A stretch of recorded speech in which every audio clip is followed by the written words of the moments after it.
Imagine you are invisible, to give everything and get nothing, for the world to see you only through the ashes of your skin and not through the gold in your heart.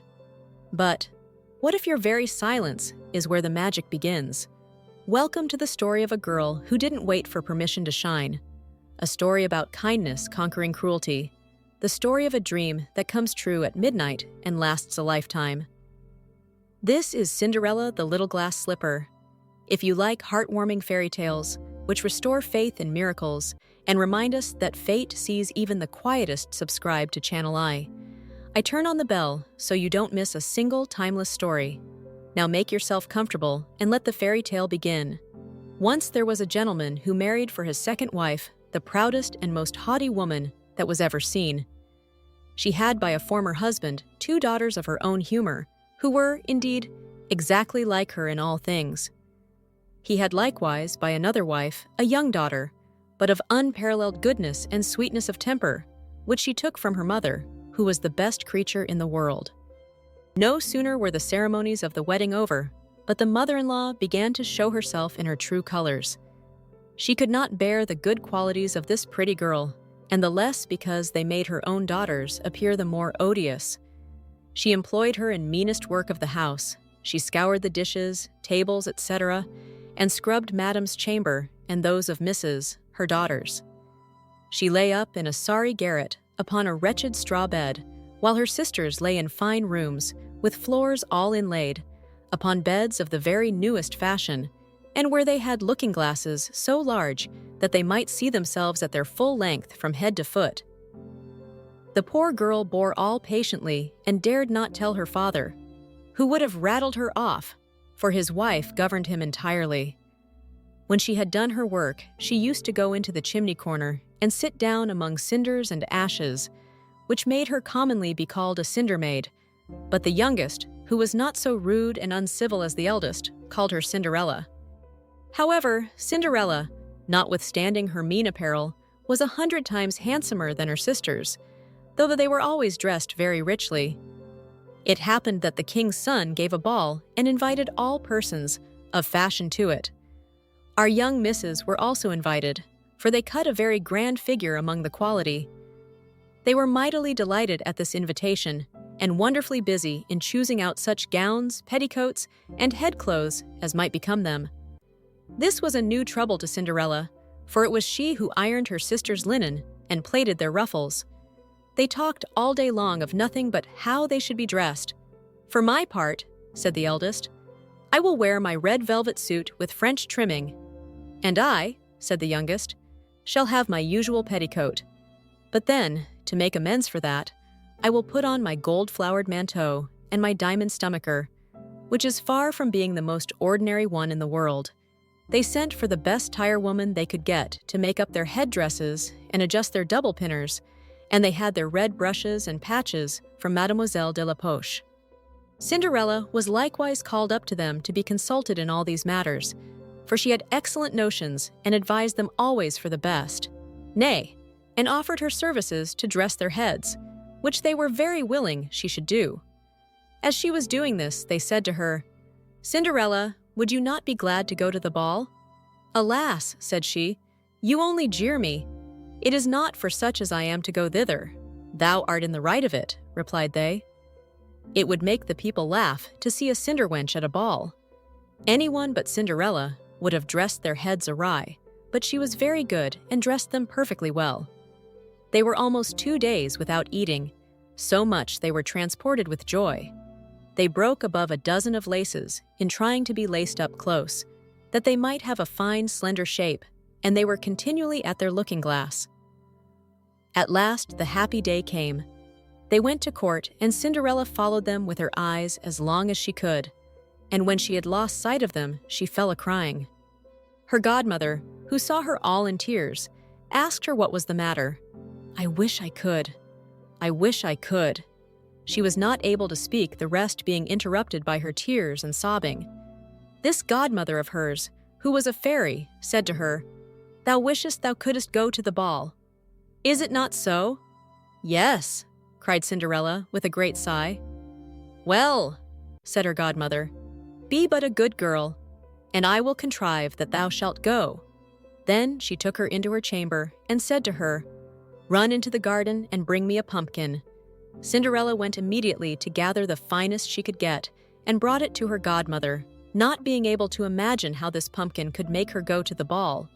Her godmother scooped out all the inside of it, having left nothing but the rind, which done, she struck it with her wand, and the pumpkin was instantly turned into a fine coach, gilded all over with gold. She then went to look into her mousetrap, where she found 6 mice all alive, and ordered Cinderella to lift up a little the trap door, when giving each mouse as it went out a little tap with her wand. The mouse was that moment turned into a fine horse, which altogether made a very fine set of 6 horses of a beautiful mouse colored dapple gray.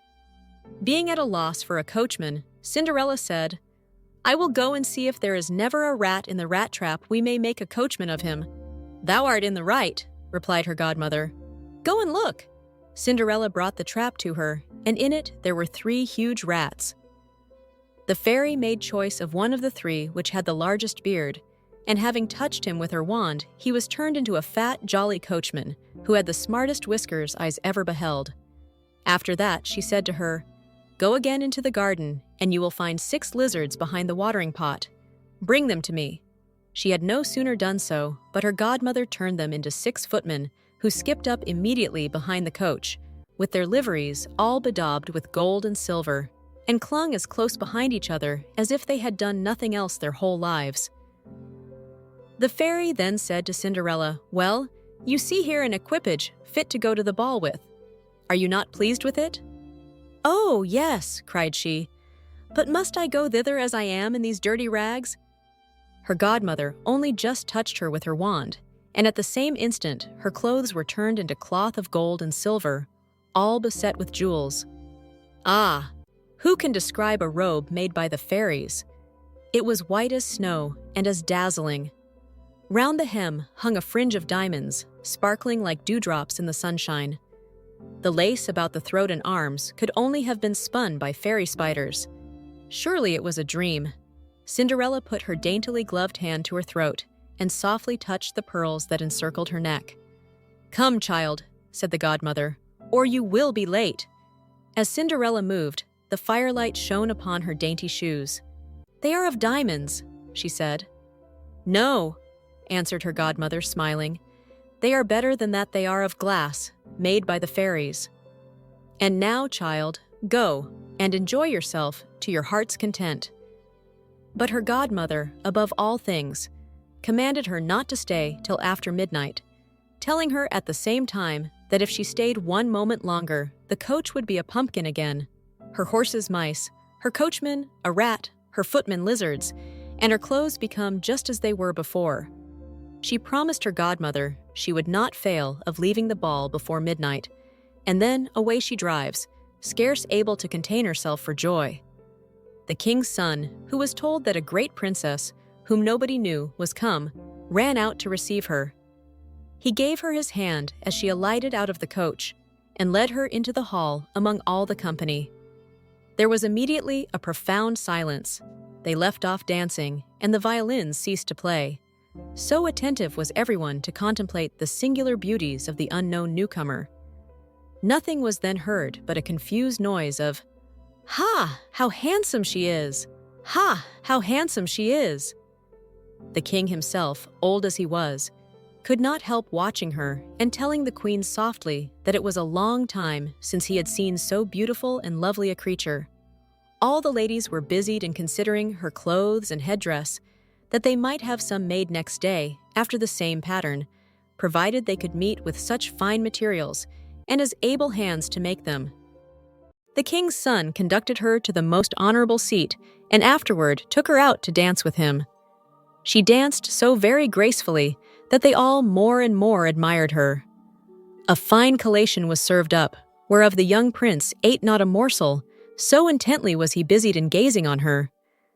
She went and sat down by her sisters, showing them 1,000 civilities, giving them part of the oranges and citrons which the prince had presented her with, which very much surprised them, for they did not know her.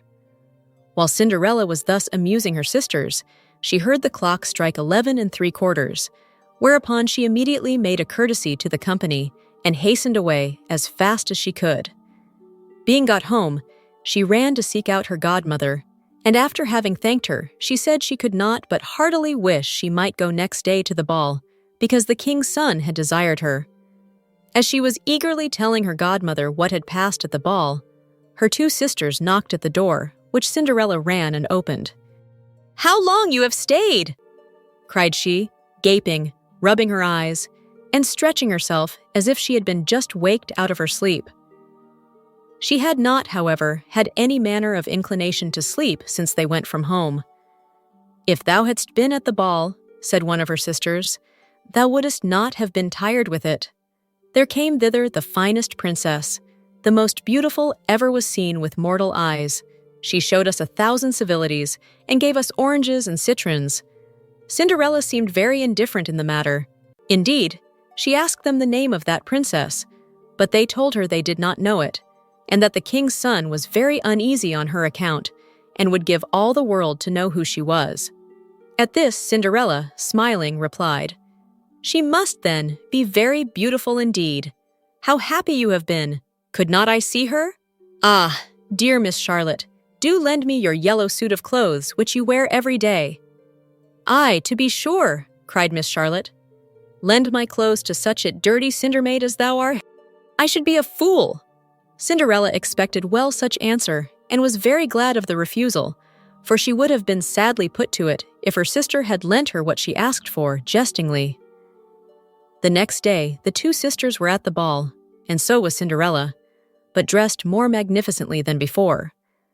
The king's son was always by her, and never ceased his compliments and kind speeches to her, to whom all this was so far from being tiresome that she quite forgot what her godmother had recommended to her, so that she at last counted the clock striking 12, when she took it to be no more than 11. She then rose up and fled as nimble as a deer. The prince followed, but could not overtake her. She left behind one of her glass slippers, which the prince took up most carefully. She got home, but quite out of breath, and in her old clothes, having nothing left her of all her finery, but one of the little slippers. Fellow to that, she dropped. The guards at the palace gate were asked if they had not seen a princess go out. They said they had seen nobody go out but a young girl, very meanly dressed, and who had more of the air of a poor country girl than a gentlewoman. When the two sisters returned from the ball, Cinderella asked them if they had been well diverted, and if the beautiful princess had been there. They told her yes, but that she hurried away immediately when the clock struck 12, and with so much haste that she dropped one of her little glass slippers, the prettiest in the world, which the king's son had taken up.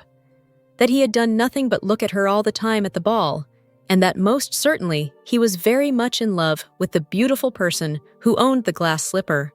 What they said was very true, for a few days after the king's son caused it to be proclaimed, by sound of trumpet, that he would marry her whose foot this slipper would just fit.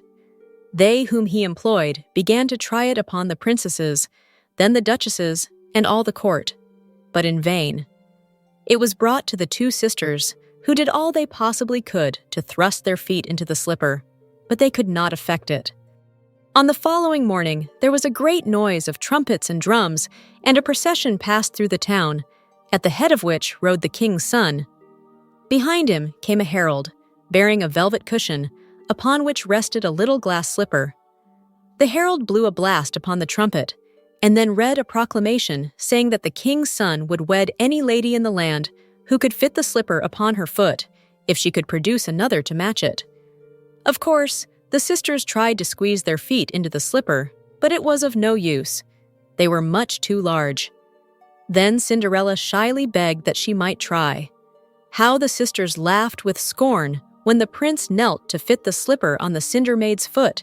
But what was their surprise when it slipped on with the greatest ease, and the next moment Cinderella produced the other from her pocket.